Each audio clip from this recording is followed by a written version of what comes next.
Alright guys, doing a video today on an early look at the 2024 MLB free agent class. We are in the early August portion of the year. Of course, the offseason doesn't begin until November, and then you'll start seeing signings happening once the 2023 season has concluded. I'm going to go off this ranking off of ESPN. They just put it out not too long ago. ESPN ranked the top 10 free agents going into the 2023 offseason, so I'm here to highlight them and talk about them a little bit as we look forward to the offseason. We're going to start off with the obvious number one. It's Shohei Ohtani. Now, Shohei Ohtani going into his last year with the Angels. Now, again, this last couple months, presumably speaking with the Angels, we know that the Angels are not going to make the playoffs. Does Ohtani want to stick around for that? We shall see. If money or winning is the biggest key to him, and if it's money, that's fine. I'm not taking anything away from him, but I feel like he does want to win just a little bit. Gonna highlight one stat here from each player. Shohei Ohtani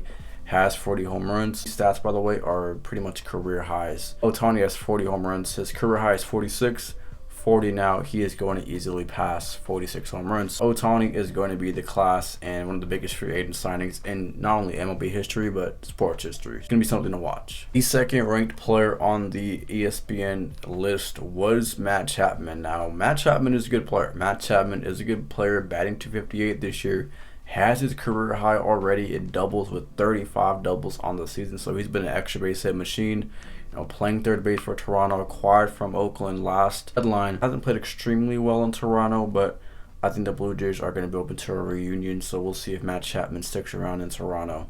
But yeah, Matt Chapman is going to be one of the prized possessions this offseason. And at 3 at the list is Blake Snell, acquired in a trade. A couple years now with the Padres. Blake Snell has been pretty good with the Padres. Not as good as he was in Tampa Bay, but just about on those same numbers. Blake Snell has 72 walks this year. That's his career high already. This guy's been a walk machine this year. Five-and diver. He's a five-and diver. As dominant as he is, he'll rack up the Ks and pitch a solid 5 innings. He walks a lot of guys. High pitch count.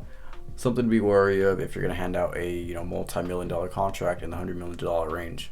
Coming in at number 4 on the list is Yoshinobu Yamamoto. So Yamamoto is a pitcher in the Japan League, and he's said to be coming to MLB in 2024.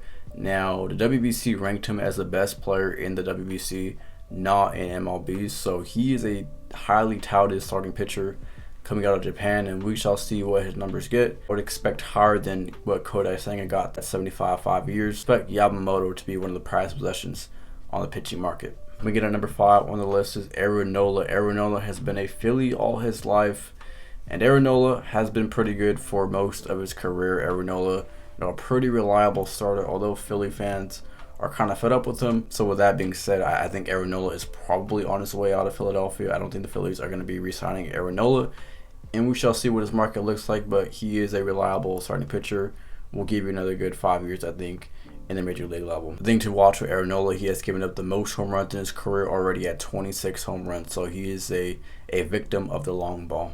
Coming in at number 6 on the list is Josh Hader. Josh Hader of the San Diego Padres. I had to do a double take at this. He has a .89 ERA. I couldn't believe that. That had to be fake stats, and it wasn't fake stats. He has a .89 ERA in 40 innings pitched. I mean, he's been lights out for the Padres.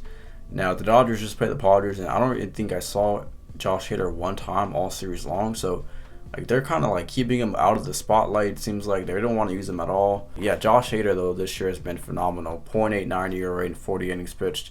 He is going to get a bag this year. We'll see if it tops Edwin Diaz's contract that he got last offseason.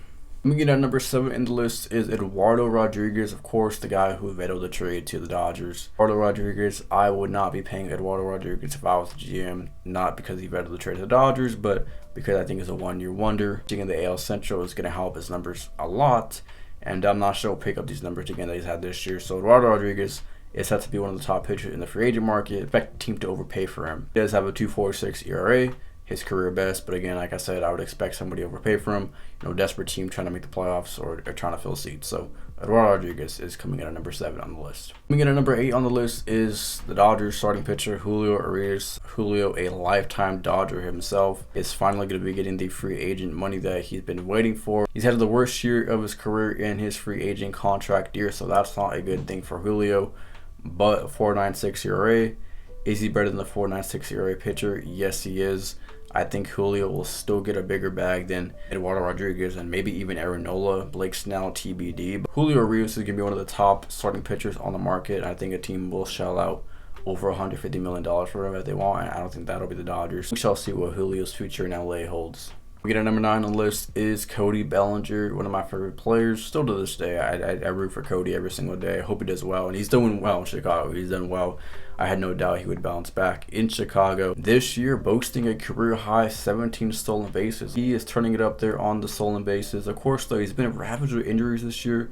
Just missed about 30 games this season, but other than that, when he has been on the field, he's been terrific. His best year since 2019, nowhere near his 2019 numbers, but statistically speaking, he was so bad from 20 to 22 that 23 has been excellent. He's hitting over 300. So Cody Bellinger is going to be an interesting piece this offseason and see what kind of contract he gets.